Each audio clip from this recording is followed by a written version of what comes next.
Welcome to Legacy Sips and Tips podcast with your geeky host, Lindsay Wheeler, where we talk about everything from death, preparing for your future through estate planning, life, the occasional breakup, entrepreneurship, general nerdery, and of course travel, snowboard, and always wine. Welcome to Legacy Sips and Tips with your host, Lindsay, and today we're going to talk about what happens if you are appointed as a successor trustee. Let's get into that. So say your loved ones or your parents, for example, have appointed you as their successor trustee. What does that mean? Or conversely, if you have your estate plan in place and you have placed somebody as a successor trustee, what does that mean? What are they doing? So let's start from the beginning. You've got your trust in place. You have now put you as a trustor creating this trust, the trustee, you usually managing this trust. When you're not able to manage it or no longer with us, that's where your successor trustee steps in. They're your new manager of your life or your assets through that estate plan. So typically that's usually maybe your children or a child or a loved one, or even you can do a financial institution if you don't like any of those options. You can have a third-party independent institution take care of those things for you. What do they do though? What is done when you pass away or are no longer able to manage your affairs, and that successor trustee has to step in? So one, if you're still alive, you can appoint them or relinquish your trusteeship and appoint them now as a trustee. So they're going to step into your role as managing the estate and managing the affairs. However, typically when this becomes active or when the trustee or successor trustee's role takes place is after someone's passed away. And so with that, you are now having to, A, deal with someone's passing away in their life and their grief of all of that, and then now having to manage this estate, if you will. As we're aware, much, much easier than having to go through probate. Hello. Well, hello, good evening. Hi, are you a successor trustee? For example, if the cat was a successor trustee, how would she manage things? Very crankily is how she would. Get out of here. Get out of here with your nonsense. The disadvantages of owning a cat who has white fur and you only wear black is that now you're covered in white fur. And then you have to have one of these handy dandy things to always take all of the white fur off. You have one in your car, you have one in your purse, you have one in the house, because all of your items are black. And your cat, who you love dearly, however, has a little bit of a cow cat and has a little bit too much white fur, and she's shedding. And so where does all that white fur go? On you. She also likes to sit like a baby on your shoulder, or like a little parrot or a little monkey, because this is how cats roll. And I just can't stop it. So this is how we roll. Also very important of why we put our cats into our estate plan or your other animals, because who's going to look after this little monkey when I'm not here? Hopefully somebody who loves her white fur all over their black clothes. You smell. Go on. I need a drink now. That's cat dealings. How do you parents with children do it? Because I can't even handle the damn cats. Okay, yay wine. Back to this. So let's talk about what happens if you are a successor trustee or are being named as a successor trustee on someone's trust. Again, we're reviewing, when you create a trust, there are many different roles. The first role is the trustor who creates the trust. The initial trustee who's managing the trust or those assets, that's usually the same person. And then when that person is not able to manage their affairs or no longer with us, that's when that role, the successor trustee, steps in. With that, either if that person is alive and they have now relinquished that role, they can remove themselves and place you as a successor trustee in that role. Or typically it's that person has passed away and now you are having to step in as that successor trustee to manage their affairs, close that out of the estate, transfer the assets, and take care of everything accordingly. Of course, there's always work involved in life, but in the realm of estate planning, having this trust in place or having a revocable living trust and an estate plan, having that successor trustee is so much easier than having your loved ones go through probate. Do not do that to them. Do not do that to them. Do not make them go through 13 plus months and the expense of going through probate when you could have done a little bit of room work on the forefront to give them the room and the ability to manage your affairs easily and quickly, usually within 3 to 4 months to get this wrapped up. Of course, there's always the exceptions that sometimes estates and trusts will take longer to wrap up, but on average, if it's a normal basic estate, maybe there's a house, maybe there's some investments, maybe there's a bank account, maybe there's a life insurance, maybe there's some retirement funds and some vehicles, that usually can be wrapped up within a couple months. So let's go over what the role of a successor trustee is and how that happens when that person has passed away. So first thing is that hopefully you're aware you're a successor trustee. They don't necessarily have to give you their documents, and oftentimes people are encouraged not to do that because they may change their mind. Maybe they want Sue Smith as their successor trustee, and a couple years they maybe fall out of touch, or Sue Smith gets weird, or maybe Sue Smith's passed away. We don't want to necessarily give those documents for them to review because as a trustor, you may change your mind on who you want to manage your things. Okay. From there, if you are appointed as a successor trustee and that person passes away, hopefully they've told you where their stuff lives, where their estate plan is, where's the binder is. If they're smart, they'll have that legacy vault. I got you on that. Full-time, $500 flat rate, lifetime access for all of those assets to be easily available for your successor trustee. And again, I know I like to push this, but it is a big thing. It is so much easier for your successor trustee to get a hold of your stuff if it's in one central hub for them to do so. Because again, they're probably sad you've passed away. Hopefully they're sad that you passed away. Hopefully they're grieving. Hopefully they love you. And then having to go through your house after you've passed away and dig through paperwork or look for a binder or what have you, and all your other financial assets is a lot for them. If you can put it in one central hub, you can upload everything. You've done that for them. They have a nice, basically electronic digital trapper keeper of all of your stuff. They'll have the password or the login that you've provided for them. Either you can give it ahead of time for an authorized signer, or you can put it in a sock drawer and say, hey, everything is on here. Here's your login. They go in, bam, everything is there. All your stuff, your accounts, your passwords, your logins, your important documents, birth certificates, marriage certificates, what have you. There's your estate plan, because you've got that done right, is all in one place. They can push a generate to PDF and print it all out. Everything is there for them in one spot. They're not having to hunt around and look for things. So very important, very nice to have, low cost, lifetime access, great. It's kind of a no-brainer, frankly. From there, of course, they're going to then secure your stuff or secure the property. They're going to make sure that people aren't just not roaming in now because you've passed away and think, oh, well, Bob said I could have this. Well, who are you? And did you even know Bob? Were you just some random neighbor and you saw that somebody passed away and it's a free-for-all? No. As a successor trustee, you have an obligation to secure that estate, if you will. Changing locks usually is a primary first thing that you'll do.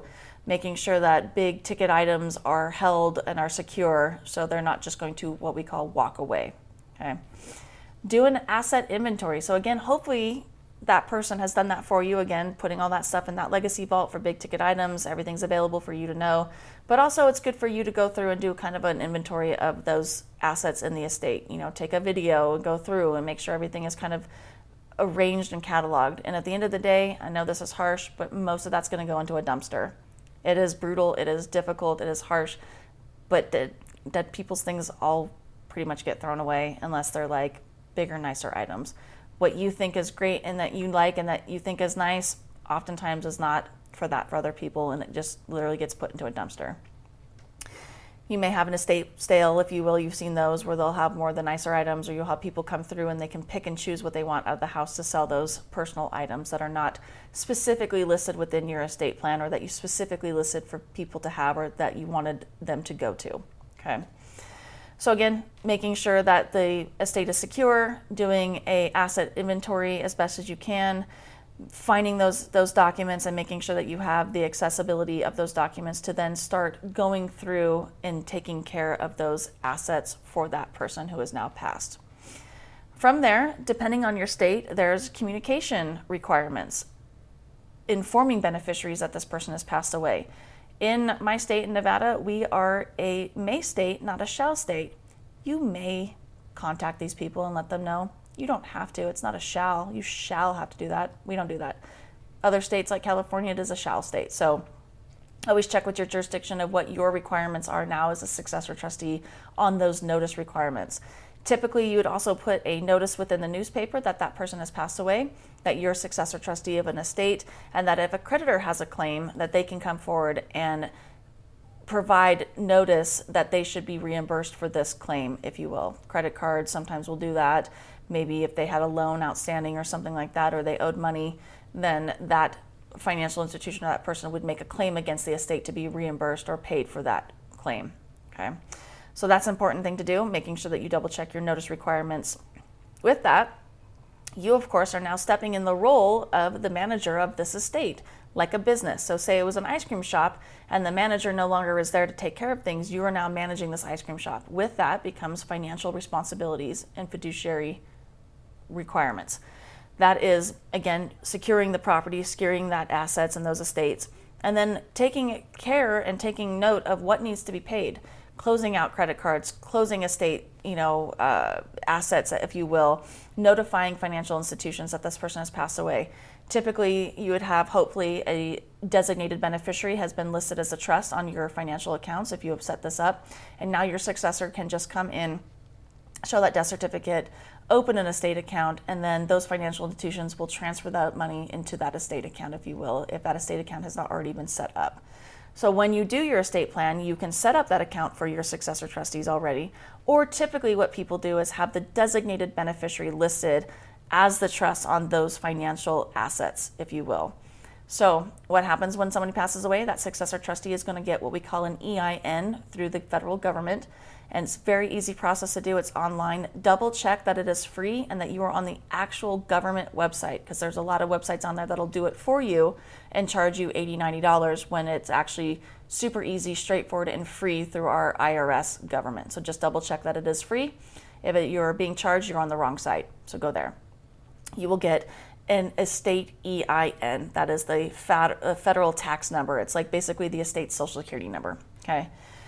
From there, open that estate account, and then all of those financial institutions, after you've notified them with a death certificate that this person has passed away, will then either cut a check, what have you, or if they have individuals listed as a beneficiary, they'll go ahead and transfer those assets outside of probate into that estate account, and then you are able to then from there make sure that this person's life is sum zeroed.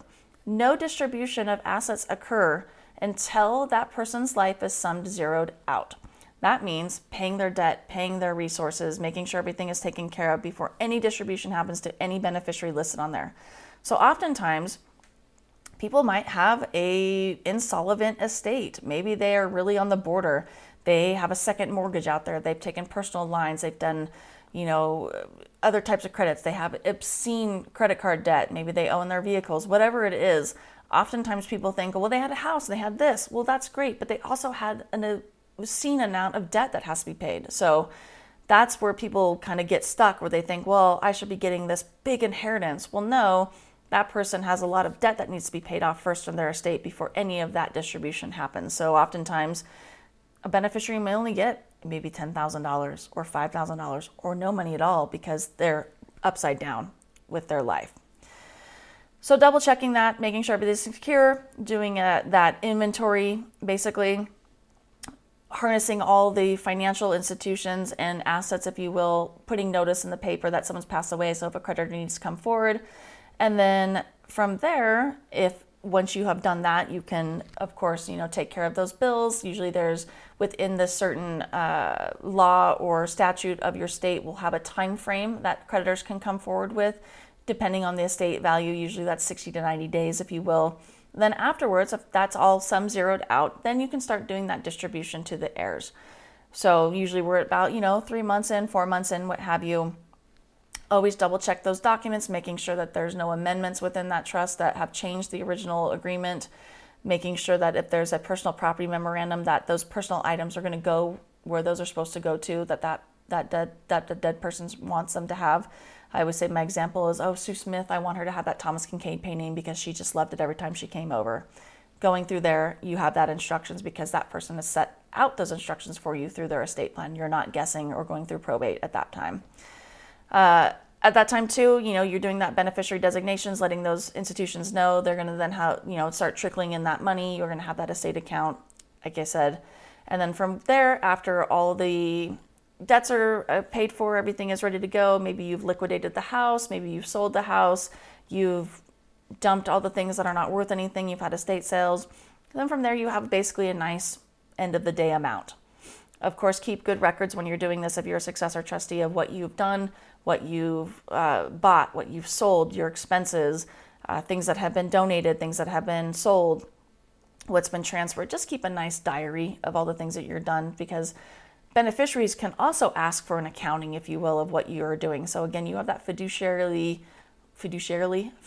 responsibility to take care of this estate accordingly. And they can think if you are being not good, you're not acting in a fiduciary manner, you're maybe questionable, they can ask for an accounting through the court, and you are going to be required to do that. So make sure everything is documented and everything is being taken care of accordingly from there. Again, keep that record accounting and making sure that there's no questionality of your dealings with this. And then from there, when everything is done and good to go, now it's the fun time. Now we have that distribution. People get their checks accordingly to those wishes and that distribution section of the estate plan and the trust. And from there, then everything is closed out and Bob's your uncle, if you will. So kind of the things to do if you're a successor trustee. I know it seems overwhelming. It can be, of course, because someone's just passed away and that's a lot to do. But let me tell you again, it is a lot less to do and a lot less stressful to manage an estate through a revocable living trust than it is through a will or through nothing through the probate process. Much, much more difficult. And we, of course, can talk about that all day long if you want to. Or if you become a successor trustee or named a successor trustee and you have questions, just let me know. We can totally discuss that as well. I have a lot of good resources and information that I can help you with and to help walk you through that process. So today's wine we're talking about is a fun one. So oftentimes clients know that, when we start talking that I like wine, which is great, and they will give me free bottles of wine, which I appreciate and will take. So this wine here is from Freemark Abbey. It is Spring Mountain District in Napa Valley. Again, we're on a Napa theme lately for some reason. It's a 2013 and it's a 50th reserve wine. It's their Super Bowl commemorative bottle, if you will. So this is kind of a fun one. They made this in a traditional Bordeaux style, as it says here. It's from Napa Valley's Spring Mountain, which is nice. Good wine, heavy fruit, big, bold, of course, Napa wine made in the Bordeaux style. So it's actually a really nice wine, and I'm very happy that my clients gave that to me and thought of me. And of course, when you think of me and you think of death, think of me. Thank you for listening to this podcast. If you found value, please like, subscribe, and share. And be sure to follow me on all the socials at Sips and Tips with Lindsay. And of course, you can always go to my website, sipsandtipswithlindsay.com, to find more information about estate planning, business, snowboard, travel, and of course, wine.